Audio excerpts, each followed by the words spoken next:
The President of the United States got off Air Force One in Turkey, and two of the most senior officials in his administration stayed on the plane that flew out anyway.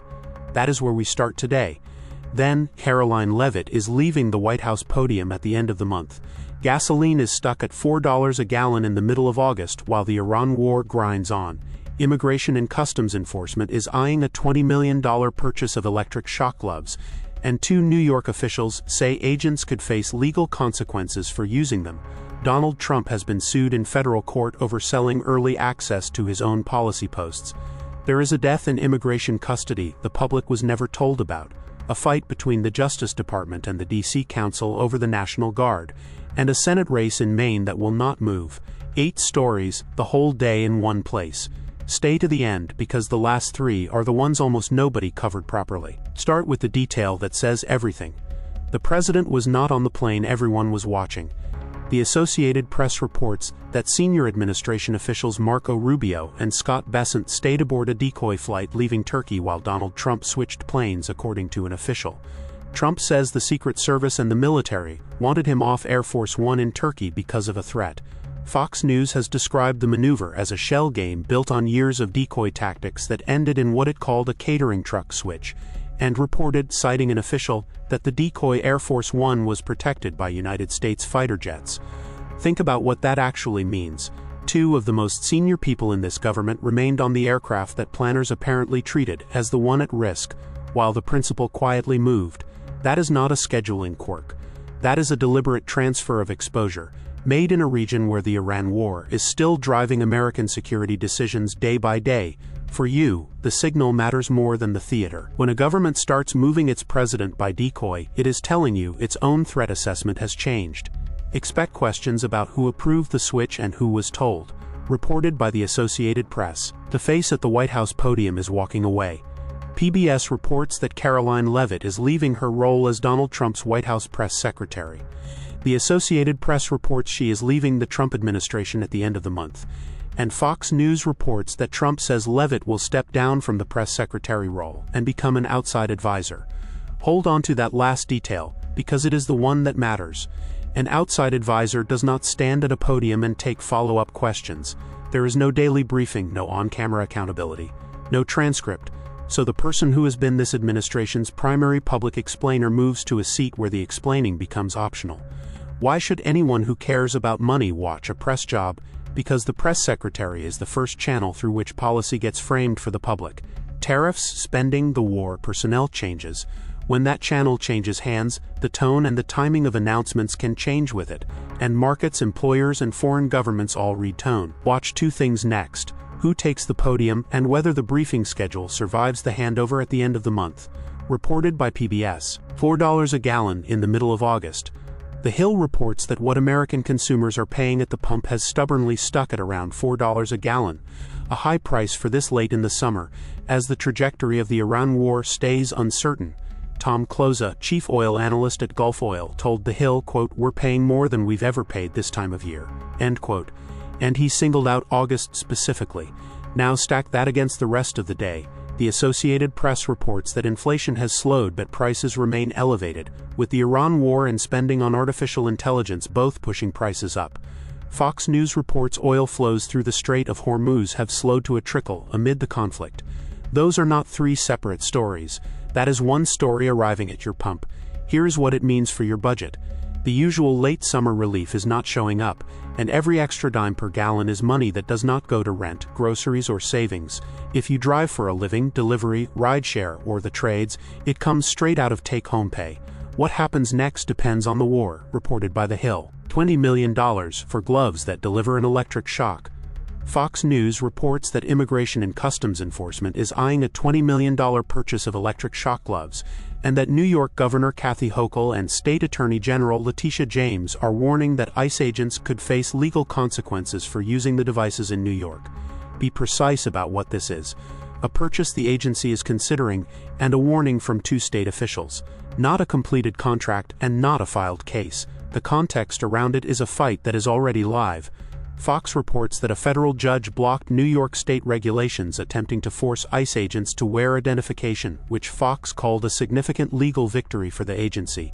and Tom Homan hit back at Hochul and at Zoran Mamdani over their plan to fight what they call ICE overreach, saying, quote, "I'm sick of the lying," end quote. What it means for you is twofold. First, it is your money, $20 million of federal procurement for a use-of-force tool. Second, it is a direct collision between a federal agency and a state that says its own laws apply. Watch the procurement documents and the courts, reported by Fox News. Imagine paying for a head start on what the president is about to say about United States policy. ABC News reports that Donald Trump has been sued in federal court over selling early access to his Truth Social posts, with the arrangement described in the challenge as, quote, "profoundly corrupt," end quote. The Associated Press reports the lawsuit seeks to ban Trump media from charging for early access to the president's posts on U.S. policy. Follow the money logic because that is the whole case. Presidential statements about policy move prices, tariffs, sanctions, personnel war. If a paying customer sees those words even minutes before everyone else, that customer can act before the rest of the market does. And the rest of the market is you, your retirement account, and your employer's pension plan. These are allegations in a civil filing. They have not been proven in court, and the reporting supplied here does not include a response from Trump or from Trump media. What is next is procedural but consequential. A judge decides whether the suit proceeds and whether any order stops the paid access while the case runs. That timeline is what to watch. Reported by ABC News, with the filing also covered by the Associated Press. The man died in United States immigration custody, and the public was not told. The Associated Press reports that the Department of Homeland Security cited a recent policy shift after it did not disclose the death of a Guatemalan man who had been in its custody. That is the whole shape of the story, and the shape is the point. Disclosure is not a courtesy. It is the mechanism by which anyone outside the system, Congress, journalists, a family, a coroner, learns that a death happened at all. If a person dies in the government's hands and no announcement follows, then every check that depends on knowing simply never starts. No independent review, no timeline, no accountability, unless a reporter finds it. And here, according to the Associated Press, the department pointed to a change in policy as the reason. So the question stops being about one case and becomes about a rule. What it means for you is straightforward. This is a taxpayer-funded detention system operating with less public reporting than it used to. What to watch next is whether that policy shift is written down anywhere, whether lawmakers demand it, and how many other deaths fall under it. Reported by the Associated Press. The Justice Department has picked a public fight with the City Council of the nation's capital. The Hill reports that on Wednesday the Justice Department slammed the Washington, D.C. City Council over councilors' requests to remove the National Guard from the city's streets. Here is what triggered it. Early last month, members of the D.C. Council sent letters to governors in 10 states asking those governors to withdraw their National Guard members from the city, according to The Hill, including one letter sent to the governor of Michigan. Look closely at the mechanics because they are unusual. The council does not command those troops. So instead of ordering anything, local lawmakers went around the federal government and lobbied 10 separate state executives directly, one governor at a time. That is a jurisdictional end run, and the Justice Department's response says it landed. Why it matters beyond D.C. This is a live test of who actually controls armed forces deployed inside an American city: the federal government, the states that supply the troops, or the local government whose streets they patrol. Every state watching learns something from how this ends. Watch whether any of those 10 governors actually pulls its guard members out. Reported by The Hill. New candidate, new matchup, and the numbers did not move an inch. A Fox News poll finds the Maine Senate race stays locked, with Democrat Troy Jackson's entry reframing the contest around Republican incumbent Senator Susan Collins.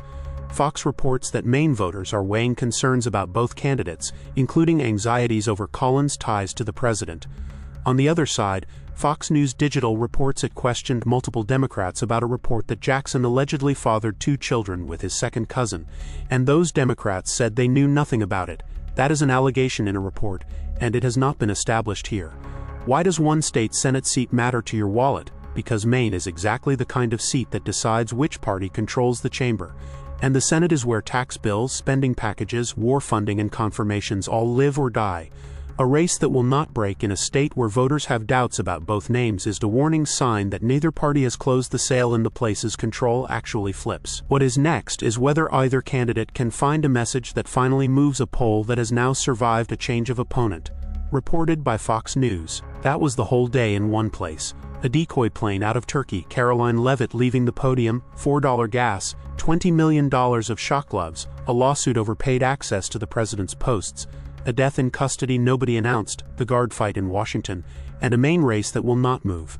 A fresh collection drops tomorrow, same time.